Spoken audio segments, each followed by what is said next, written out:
आप सभी का स्वागत है। आज के इस वीडियो में हम पढ़ेंगे ऑर्डर ऑफ रिएक्शन, अभिक्रिया की कोटि। तो यहाँ देखते हैं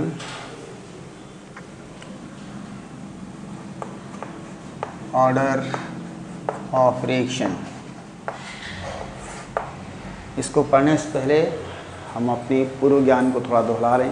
हमने पढ़ा था rate with respect to law of mass और लॉ ऑफ एक्टिव मास, और हमने देखा था रेट लॉ।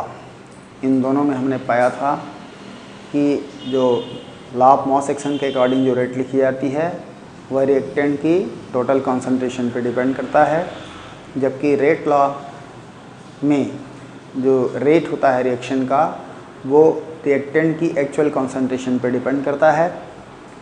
इसके बारे में हमने प्रीवियस वीडियो में डिटेल से पढ़ा है।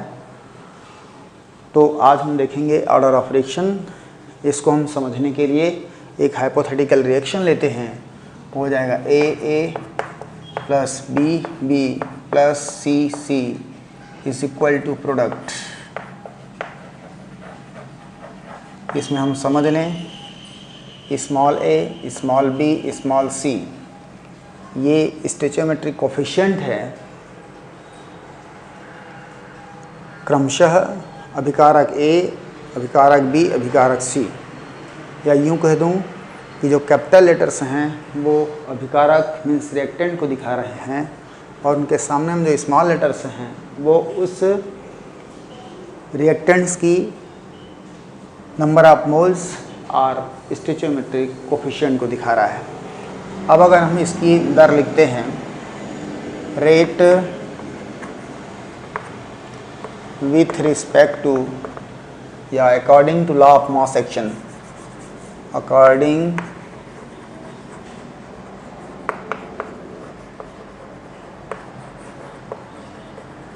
मास एक्शन, इसके अकॉर्डिंग रेट होगा R प्रोपोर्शनल टू या R is equal to K concentration of A to the power A, concentration of B to the power B, concentration of C to the power C. Here small a, small b and small c are stoichiometric coefficient of reactant A, B, C respectively. फिर देखते हैं हम according to rate law equation। Rate law equation अगर हम rate लिखें तो R equal to K A to the power L, A to the power B to the power M and C to the power N। Here L, M, N क्रमशः अभिकारक A की कुल सांद्रता में से वह सांद्रता है जिससे अभिक्रिया की दर निर्धारित होती है। उसी प्रकार M अभिकारक B की वह सांद्रता है जिससे अभिक्रिया की दर निर्धारित होती है। उसी तरह से हम N को परिभाषित कर सकते हैं। तो यहाँ पर L plus M plus N is equal to कहलाता है order of reaction. Order of reaction कहलाता है अभिक्रिया की कोटि। अगर L plus M plus N is equal to 0 आता है तो कहलाती है वो zeroth order of reaction. Zeroth order of reaction कहलाएगा। अगर L plus M plus N is equal to 1 आता है तो ये कहलाएगा फर्स्ट ऑर्डर ऑफ रिएक्शन। और अगर L plus M plus N is equal to 2 आता है ये हो जाएगा सेकेंड ऑर्डर ऑफ रिएक्शन। और L plus M plus N is equal to 3 आता है ये कहलाएगा third order of reaction and so on. तो ये तो हो गई हमारी इसका डेफिनेशन। अब हम पिछले ज्ञान को यूज़ करें तो हमको समझ में आएगा कि ये क्या क्या चीज़ है। यहाँ पर देखो कि किसी अभिक्रिया की कोटि अभिकारक की उन सांद्रताओं के घात के समानुपाती होती है जिसके परिवर्तन से अभिक्रिया की दर निर्धारित होती है। तो ये हो जाएगा हमारे पास अभिक्रिया की कोटि की परिभाषा। मतलब ये एक्चुअल कॉन्सेंट्रेशन है रिएक्टेंट्स के जिनके चेंज होने से अभिक्रिया की दर निर्धारित होती है। अब हम देखते जाते हैं इसको किसी अलग अलग रिएक्शंस के लिए। यहाँ पर चलो हम चलते हैं फर्स्ट ऑर्डर के लिए। तो फर्स्ट ऑर्डर में क्या होना चाहिए, यहाँ पर देखो हमने इसको हाइपोथेटिकल में क्या लिया, ऐसा लिया है ये वाला रिएक्शन। अगर हम इसको लेते हैं, ये फर्स्ट ऑर्डर है, अगर ये प्रोडक्ट है छोटी अभिक्रियाओं के लिए इस करते हैं जिसमें केवल एक ही अभिकारक है, और अगर इसकी दर को हम चाहें तो dx/dt भी लिख सकते हैं, इज इक्वल टू क्या हो जाएगा k। और अगर ऐसा होता है तो देखो यहाँ पे रिएक्टिंग स्पेसीज पर डिपेंड करता है। तो यहाँ पर क्या हो जाएगी, अगर ये 0 हो जाता है पावर, ऐसा भी हो सकता है x/dt is equal to k। अगर a टू दी पावर ऐसा भी हो सकता है dx/dt equal to k a to power 2। इस तरह से हम आगे बढ़ सकते हैं। तो यहाँ पर देखो चूंकि ये क्या है, अभिकारक की शून्यवी सांद्रता या शून्यवी घात के समानुपाती है, शून्यवी घात के बराबर होता है। यहाँ पर हो जाएगा हमारा 0th ऑर्डर हो जाएगा, और यहाँ पर हो जाएगी फर्स्ट ऑर्डर, ये हो जाएगा सेकंड ऑर्डर ऑफ रिएक्शन होगा। इसको हम ऐसे अभिक्रियाओं पर अप्लाई करते हैं जिसमें 2 अभिकारक हुआ करते हैं। तो 2 अभिकारक के लिए क्या हो जाएगी, मान लो हम लेते हैं 2 अभिकारक के लिए, तो ये है मान लो a प्लस b is equal to product. तब अगर इसकी दर की बात करें dx/dt, अगर ऐसा है कि a और ये 0 है और क्या हो जाती है b 0 है, तब अभिक्रिया की ऑर्डर क्या हो जाएगी, 0th ऑर्डर हो जाएगा। और अगर ये dx/dt is equal to k a b to the power 0 हो जाएगा, या फिर यह हो जाएगा k a to the power 0 b to the power 1। तब ये इस कंडीशन पे कहलाएगा फर्स्ट ऑर्डर। चूँकि अभिकारक की शून्यवी घात के समानुपाती है, अभिकारक की प्रथम घात के समानुपाती है। और इसी तरह से अगर हम और लिखें रूप, तो हमारे पास क्या हो जाएगी, dx/dt is equal to k। और अगर ये ऐसा होता है a एंड b होता है, तब यहाँ पर पावर वहाँ पर पावर 1 है, तो उस कंडीशन पे क्या हो जाएगी।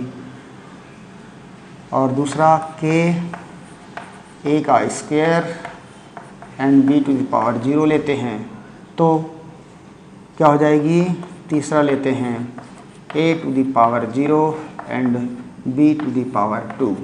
इन तीनों ही परिस्थितियों में रिएक्शंस की ऑर्डर सेकंड ऑर्डर हो जाएगा। अब हम इन सभी नियमों को सूत्र में बांधना चाहें और हम फर्स्ट ऑर्डर ऑफ रिएक्शंस की डेफिनेशन लिखना चाहें, तो यहाँ पर क्या हो जाएगी, फर्स्ट डेफिनेशन में हो जाएगा फर्स्ट ऑर्डर ऑफ रिएक्शन।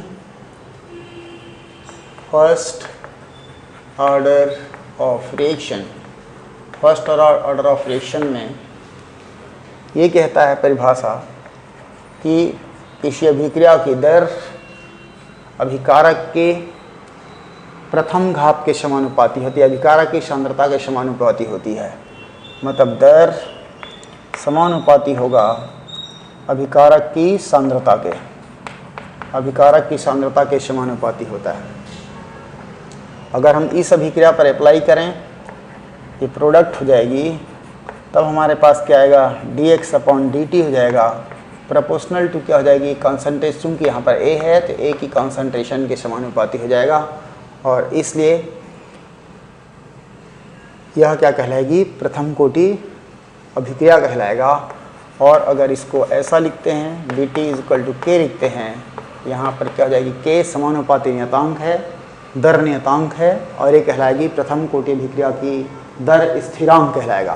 प्रथम कोटि अभिक्रिया की दर स्थिरांक कहलाएगा। Here k is rate constant for first order of reaction, ये हो जाएगा। अब हम यहाँ पर इसकी परिभाषा अगर शब्दों में लिखें तो अगर ये बातें हमको अगर याद हो तो बड़ी आसानी से शब्दों में बताया जा सकते हैं कि the rate of reaction is directly proportional to the concentration of reactant, ये हो जाएगी परिभाषा। वह अभिक्रिया जिसकी दर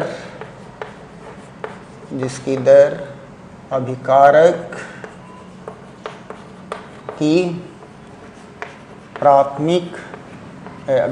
की सांद्रता के समानुपाती होता है, ये हो जाएगा। इसको अगर इंग्लिश में कहोगे, the reactions whose rate is directly proportional to the concentration of reactant हो जाएगा। सेकंड, अगर हम सेकंड ऑर्डर ऑफ रिएक्शन के लिए देखें, सेकंड ऑर्डर ऑफ रिएक्शन के लिए, अच्छा इसके एग्जांपल्स ले लेते हैं। तो एग्जांपल्स में लेते हैं फर्स्ट, जैसे देखो हमारे पास है NH4 NO2, जब इसका डिकम्पोजिशन कराया जाता है तो ये बनाता है N2 + H2O। यहाँ इसको बैलेंस करोगे ट्वाइस हो जाएगा, और इस रिएक्शंस की जो रेट होती है dx/dt प्रोपोर्शनल टू हो जाता है NH4 NO2, और इसलिए यह क्या हो जाएगी, जीरो ऑर्डर, या इसको हम ऐसा भी लिख सकते हैं = k। ये एक एग्जांपल हो जाएगा। सेकंड लेते हैं H2O2, ये डिकम्पोज होकर के H2O और हाफ O2 देता है, और इसकी जो रेट होती है dx/dt प्रोपोर्शनल टू हो जाता है H2O2, इसलिए यह भी क्या हो, फर्स्ट ऑर्डर हो जाएगा। और अगर हम और एग्जांपल देखें, देखो ये फर्स्ट एग्जांपल, ये हो जाएगी सेकंड एग्जांपल, और देखते हैं हम लोग, मान लो SO2 Cl2, ये जब डिकम्पोज होता है तो SO2 + Cl2 देता है, और इसका रेट हो जाता है = K SO2 Cl2। इस आधार पर हम फर्स्ट ऑर्डर ऑफ रिएक्शन की एक और डेफिनेशन दे सकते हैं, और वो डेफिनेशन हो जाएगी यहाँ पर द रिएक्शन हुज रेट, इसके आधार पर एक और डेफिनेशन हो जाएगा the reaction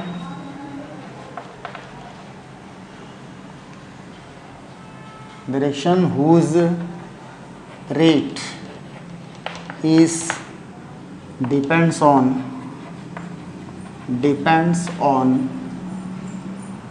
concentration of one reacting species, ये हो जाएगा। और ऐसे विक्रियाओं के लिए हम लिखें तो हमारे पास इसकी जो दर हो जाएगी ये इस तरह से हो जाएगा, और या हम ले सकते हैं dx/dt = k, और हो जाएगा a। ये तो हो गई हमारी फर्स्ट ऑर्डर ऑफ रिएक्शंस के लिए, इससे कुछ एग्जांपल्स हो गए। अब हम देखते हैं second order of reaction. Second order of reaction के लिए देखते हैं हम लोग डेफिनेशन के तौर पर, सेकंड ऑर्डर ऑफ रिएक्शन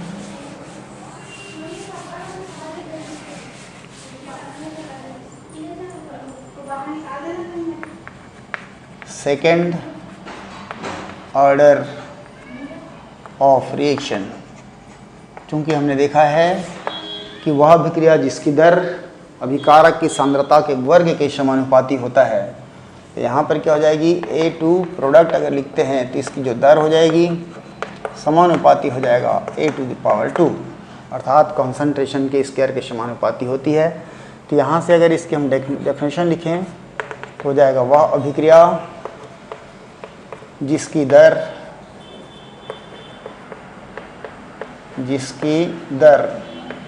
अभिकारक के सांद्रता के वर्ग के समानुपाती होता है, वर्ग के समानुपाती होता है,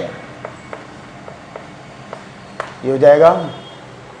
और यहाँ पर हम चाहें तो इसकी एक और डेफिनेशन ले सकते हैं, वो हो जाएगी डेफिनेशन के तौर पर इंग्लिश में अगर लिखें तो the reaction whose rate is depends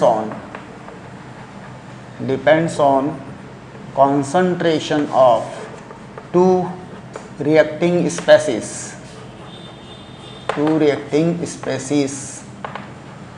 और both reacting species will same or different। यहाँ ब्रैकेट में ध्यान रखना पड़ेगा, both reacting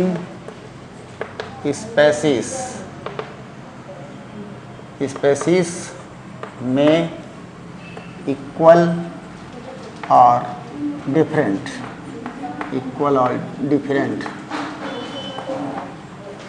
हो जाएगा। और यहाँ पर जो k आएगी इसको अगर लिखते हैं dx/dt इक्वल टू k लिखते हैं A², तो हियर k इस कहलाएगा rate constant for second order of reaction हो जाएगा। अब हम इसकी अगर कुछ डेफिनेशन एग्जांपल्स लिखना चाहें तो जैसे देखो एग्जांपल्स में अगर लेते हैं हम लोग तो decomposition of H2 plus I2 ये थर्मल डिकम्पोजिशन है और यहाँ पर इसकी जो रेट होती है वो डिपेंड्स करता है, प्रोपोर्शनल टू हो जाता है HI का स्क्वायर। इसका मतलब इसकी क्या कंसंट्रेशन के स्क्वायर के समानुपाती है, इसलिए हो जाएगी सेकेंड ऑर्डर ऑफ रिएक्शन। एक और देखते हैं हम लोग CH3COO C2H5 इथाइल एस्टेट का अगर हम बेस से रिएक्शन कराते हैं तो ये बनाता है sodium estate plus ethyl alcohol और इसकी जो रेट होती है dx/dt प्रोपोर्शनल टू हो जाता है concentration of CH3COO C2H5 and NOH। और इसलिए देखो ये 1 है और इसलिए इसकी रेट ऑफ रिएक्शंस और ऑर्डर ऑफ रिएक्शन हो जाते हैं 2। अब हम देखने जा रहे हैं यहाँ पे चूँकि थर्ड ऑर्डर ऑफ रिएक्शन हमारे सिलेबस में नहीं है इस क्लास में, वो आप अपर क्लास में देखेंगे। हम देखते हैं 0th order of reaction.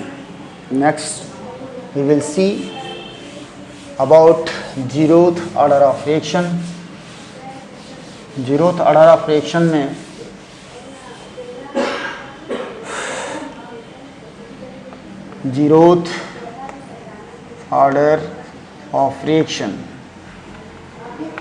Zeroth order of reaction इसकी डेफिनेशन हो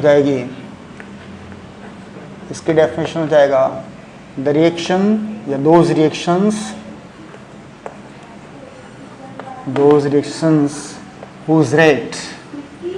whose rate is does not depends on the concentration of reactant हो जाएगा। और यहाँ पर मान लो अगर हम A2 प्रोडक्ट एक हाइपोथेटिकल रिएक्शन लेते हैं और इसकी अगर रेट dx/dt प्रोपोर्शनल टू हो जाता है A⁴, तो यहाँ से स्पष्ट होता है जिसका रेट कंसंट्रेशन के 0th ऑर्डर पर डिपेंड करता है। चूँकि हम जानते हैं कि किसी संख्या पर अगर पावर 0 होती है तो 1 हो जाती है, इसका मतलब यहाँ पर क्या होगी, कंसंट्रेशन पर डिपेंड नहीं करता। तो यहाँ पर एक और जाएगा, दूसरी डेफिनेशन हो जाएगी इसकी, those reactions whose rate does not depends in any species, any reacting species हो जाता है, कोई भी रिएक्टिंग स्पेसिस पर ये डिपेंड नहीं करता, इसका ये हो जाएगा। अब हम इसको एग्जाम्पल से समझते हैं। यहाँ पर एग्जाम्पल में जाएगा, अमोनिया जब डिकम्पोज होता है तो N2 प्लस H2 देता है। अगर रिएक्शन को बैलेंस करें हम, ट्वाइस और 3 हो जाएगा, और इसकी जो रेट होती है dx/dt होता है, और प्रोपोर्शनल टू हो जाएगा NH3 पावर 0। इसलिए क्या हो जाएगी, 0th ऑर्डर फ्रैक्शन की एग्जांपल है। उसी तरह से अगर हम HI की हम thermal decomposition in presence of gold की केस पे देखें, और ये प्लैटिनम की केस पर है, तो यहाँ पे ये H2 और I2 बनाता है, और ये भी thermal decomposition in presence of AI है, और इसकी भी जो रेट होती है dx/dt प्रोपोर्शनल टू हो जाता है HI कंसंट्रेशन ऑफ 0। अभी आपने कुछ देर पहले देखा था कि अगर HI का केवल थर्मल डिकम्पोजिशन अगर कराते थे हम लोग H2 प्लस I2, रिपीट कर रहा हूँ एग्जाम्पल को, तब हमने देखा था कि dx/dt प्रोपोर्शनल टू हो जाता है HI⁴, मतलब वहाँ पर क्या हो जाती है, सेकंड ऑर्डर हो जाता है, और इस कंडीशन पे कराते हैं तो ये फर्स्ट ऑर्डर हो जाता है। तो समझना है अपने को कि क्या इसका रेट कंसंट्रेशन पे डिपेंड नहीं करता, और चूंकि हम पढ़ चुके हैं कि कंसंट्रेशन इंक्रीज करने से अभिक्रिया की रेट इंक्रीज हो जाता है, तो फिर 0th ऑर्डर ऑफ रिएक्शन के लिए कंसंट्रेशन के साथ अभिक्रिया की रेट इफेक्ट क्यों नहीं होता, इसको हमको समझना है। तो मान लो हम यहाँ पर देखते हैं इस अमोनिया के डिकम्पोजिशन को प्लैटिनम कैटलिस्ट के उपस्थिति में, तो कल्पना करो ये हमारे पास एक रिएक्शन पात्र है, और इस रिएक्शन पात्र में हमने यहाँ पर अमोनिया भरा है। ये यहाँ इस रिएक्शन पात्र में अमोनिया भरा है,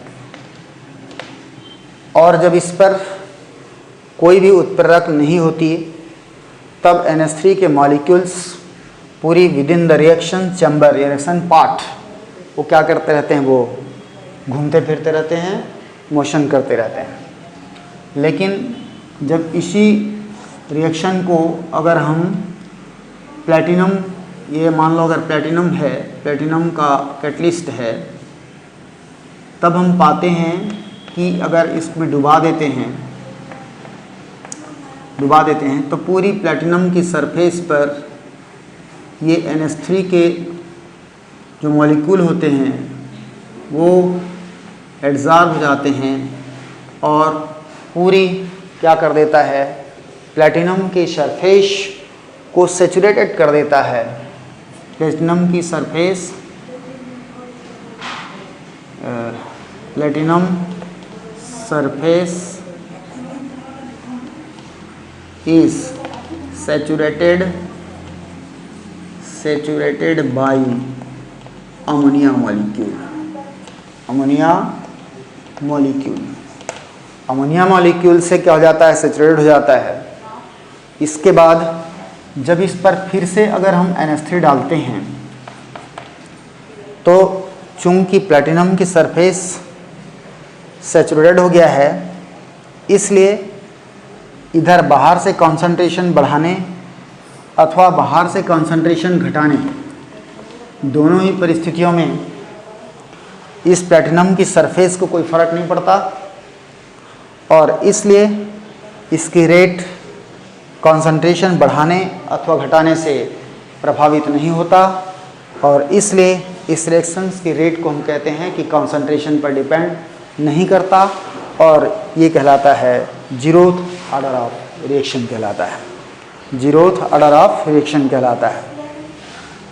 इसी तरह से अगर हम पढ़ें तो यहाँ पर HI की केस में तो हम बोल सकते हैं कि जब HI का डिकम्पोजिशन गोल्ड के प्रेजेंस में या गोल्ड को कैटलिस्ट के रूप में अगर यूज़ करके की जाती है, तब हम पाते हैं कि जितना जो HI होता है वह गोल्ड की सरफेस को क्या कर देता है, संतृप्त कर देता है, और इसके बाद उस अभिक्रिया पात्र में पुनः HI मिलाने अथवा HI निकालने, मीन्स कंसंट्रेशन बढ़ाने या कंसंट्रेशन घटाने से गोल्ड की सरफेस की कंसंट्रेशन पे कोई फर्क नहीं पड़ता, और इसलिए कही जाती है कि अभिक्रिया की दर सांद्रता पर निर्भर नहीं करता, और ये क्या हो जाती है, जीरोथ ऑर्डर हो जाता है। तो और ये हो गई जीरोथ ऑर्डर के लिए क्या हम किन किन परिस्थितियों में समझें कि कोई रिएक्शन जीरो ऑर्डर हो सकता है। तो हमने देखा कि अगर किसी रिएक्शन को किसी कैटलिस्ट की मौजूदगी में कराई जा रही है और अगर कैटलिस्ट में अभिकारक एड्जॉर्ब हो रहा है, तब उस केस में क्या हो जाएगी, उसका सरफेस सेचुरेट हो जाएगा, और सेचुरेट होने के कारण वह उसकी जो रेट है वो एडिंग या रिमूविंग कॉन्सेंट्रेशन से निर्भर नहीं करेगा, और वह शून्य कोटि अभिक्रिया हो जाएगी। यहाँ पर हो जाएगा पहला कारण। दूसरा कारण होता है कि जो फोटोकेमिकल रिएक्शन होते हैं, ध्यान रखें यहाँ पे, फोटोकेमिकल रिएक्शन, फोटोकेमिकल रिएक्शन में अगर रिएक्शन इन प्रेजेंस ऑफ क्या होती है, अल्ट्रा वायलेट लाइट के प्रेजेंस पर होता है या अल्ट्रा वायलेट लाइट यूज़ करके हो रहा है, और इसकी जो रिएक्शंस की जो प्रोसीजर है वो प्रोसीड्स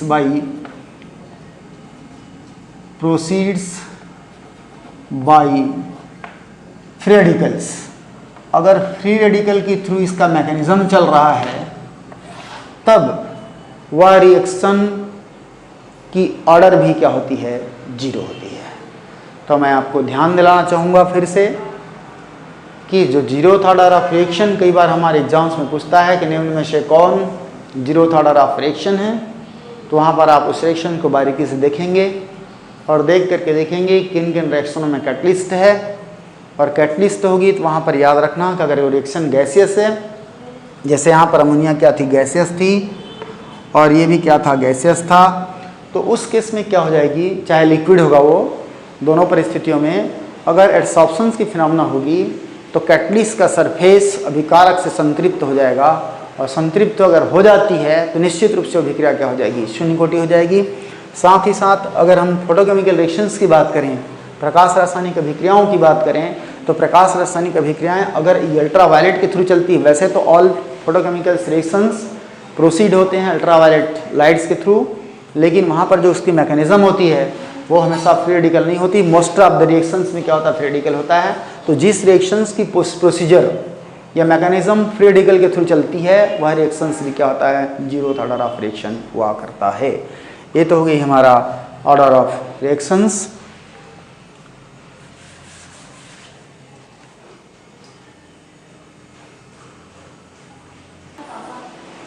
अब हम पढ़ेंगे मॉलिक्युलरिटी ऑफ रिएक्शन, अभिक्रिया की आणविकता। मॉलिक्युलरिटी ऑफ रिएक्शन, मॉलिक्युलरिटी ऑफ रिएक्शन यह कहलाती है अभिक्रिया की आणविकता, अभिक्रिया की आणविकता। ये क्या होता है, अब यहाँ पर हम इसको समझते हैं। मान लो हमारे पास एक रिएक्शन है, ओजोन की डिकम्पोजिशन की बात करें तो O2 बनाता है एंड हाफ O2 बनाता है, और मैं कहूँ इस रिएक्शंस की आणविकता या मोलरिटी क्या है, 1 है। आणविकता या मॉलिक्युलरिटी 1 है। दूसरा कर लेता हूँ मैं H2 + I2 से अगर HI बनती है तो इस अभिक्रिया की आणविकता 2 है, इस अभिक्रिया की आणविकता 2 है। तो निश्चित रूप से हमारे पास दिखने से लग रहा है, चूंकि इसमें एक ही अभिकारक है इसलिए इसकी आणविकता 1 दिख रहा है, और इसमें इसकी 2 अभिकारक हैं इसलिए इसकी आणविकता 2 दिखती है। बिल्कुल सही हमने गैस किया। आणविकता की परिभाषा भी वही होती है कि किसी अभिक्रिया में भाग लेने वाले अभिकारक अणुओं की संख्या अभिक्रिया की आणविकता कहलाती है। तो परिभाषा हो जाएगी हमारे पास, किसी अभिक्रिया में भाग लेने वाले अभिकारक अणुओं की संख्या क्या कहलाती है? आणविकता कहलाती है। आणविकता कहलाती है। अर्थात किसी अभिक्रिया में अगर एक ही अभिकारक भाग लेगा तो उसकी आणविकता 1 होगी, 2 अभिकारक भाग लेगा तो उसकी आणविकता 2 होगी, 3 अभिकारक भाग लेगा तो आणविकता 3 होगी। अब हम एक अभिक्रिया लेते हैं HBr। ये जब ऑक्सीजन से रिएक्ट करता है H2O प्लस Br2 बनाता है, H2O प्लस Br2 बनाता है।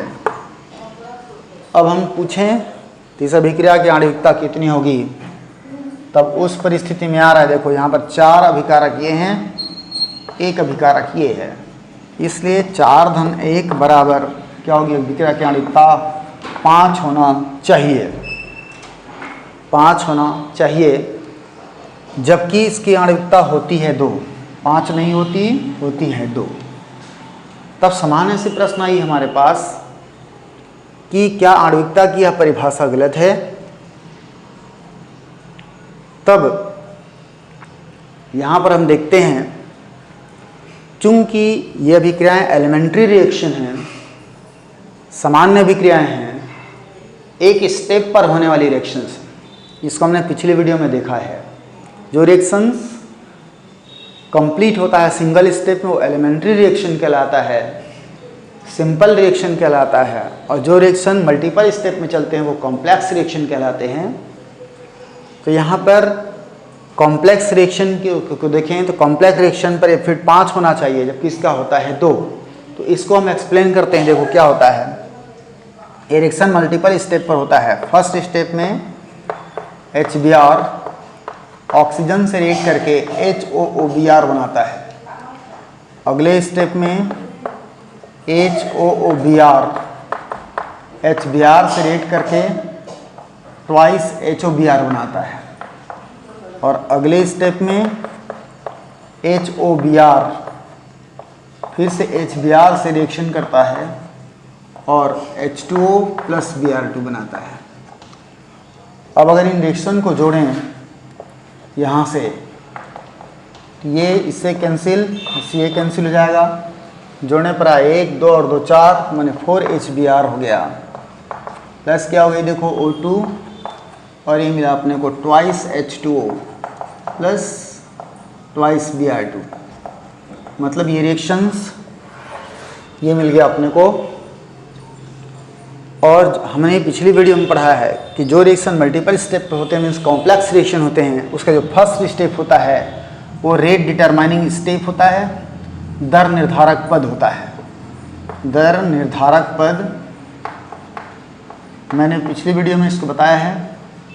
क्योंकि देखो रिएक्शन स्टेप वाइज चल रहा है, यहाँ से ये बनेगा, क्योंकि सेकंड स्टेप का यही प्रोडक्ट अभिकारक का काम कर रहा है, तो जब तक अगर फर्स्ट स्टेप नहीं होगी तब तक सेकंड स्टेप नहीं होगा, और सेकंड स्टेप का प्रोडक्ट थर्ड स्टेप का अभिकारक का काम कर रहा है, तो थर्ड स्टेप भी नहीं हो पाएगा। कुल मिला के ओवरऑल रिएक्शंस की जो स्पीड है वो डिपेंड कर रहा है हमारा फर्स्ट स्टेप पर, और फर्स्ट स्टेप क्या कहलाती है हमारा, इसलिए इसी पूरी रिएक्शंस की जो रेट है उसको वो डिपेंड कर रहा है फर्स्ट स्टेप पर, और इसलिए फर्स्ट स्टेप को दर निर्धारक पद कहते हैं। और दर निर्धारक पद में देखिए आप कितने अणु भाग ले रहे हैं, 2 अणु भाग ले रहे हैं, इसलिए यहाँ पर इसकी जो कॉन्सेंट्रेशन, इसका जो रेट होगा या इसकी आणविकता जो क्या हो जाती है, 2 हो जाती है। तो यहाँ पर इस प्रश्न में देखो अब हमको कुछ संशोधन करने की ज़रूरत है। जो एलिमेंट्री रिएक्शंस हुआ करते हैं उनके लिए तो ये पूरा 100% फिट बैठेगा, लेकिन जो कॉम्प्लेक्स रिएक्शन होते हैं उनके लिए थोड़ा सा ये खरा नहीं उतर रहा है, इसमें आंशिक मॉडिफिकेशन की ज़रूरत है। इसलिए हम इसको अगर आंशिक मॉडिफिकेशन करके अगर और डेफिनेशन लिख दें तो क्या हो जाएगा, देखो इसी को कैरेक्टरों में यहाँ पर हो जाएगा किसी अभिक्रिया की आणविकता, किसी अभिक्रिया में भाग लेने वाले, तो यहाँ पर एक किसी अभिक्रिया में भाग लेने वाली, चलिए दूसरा लिखते हैं हम लोग, तो हो जाएगा एक और डेफिनेशन आ रही है जो कि कॉम्प्लेक्स रिएक्शन के लिए लागू होती है। किसी अभिक्रिया की आणविकता, किसी अभिक्रिया की आणविकता दर निर्धारक पद में भाग लेने वाले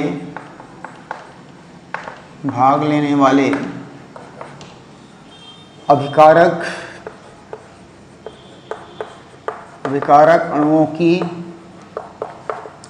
संख्या के बराबर होता है, ये हो जाएगा।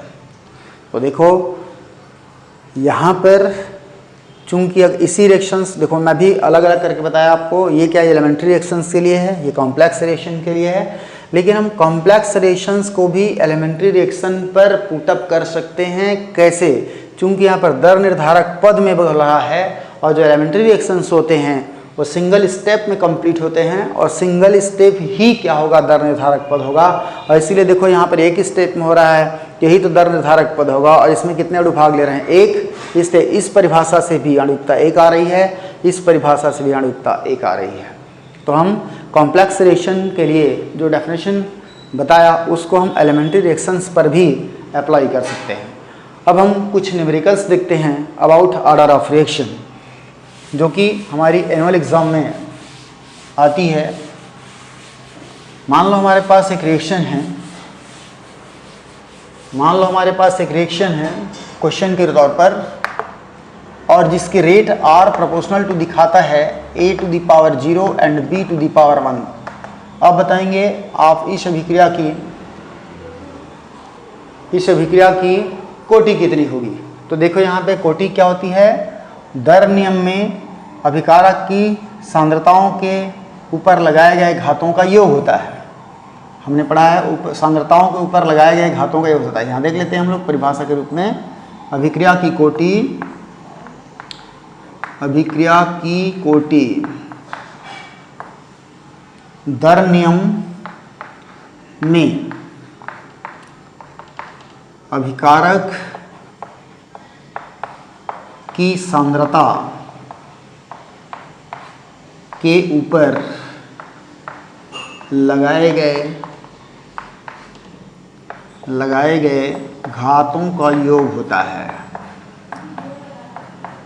घातों का योग होता है। तो यहाँ पर देखो, इसमें इसकी घात 0 है और इसमें घात इसकी 1 है, इसलिए इसकी ऑर्डर ऑफ रिएक्शन क्या हो जाएगी, ऑर्डर हो जाएगा हमारा 1। अगर मान लो हमको दिया है, इसी को देता है 1 1 करता है, तब इसकी ऑर्डर हो जाएगी 1 + 1 = 2 हो जाएगा।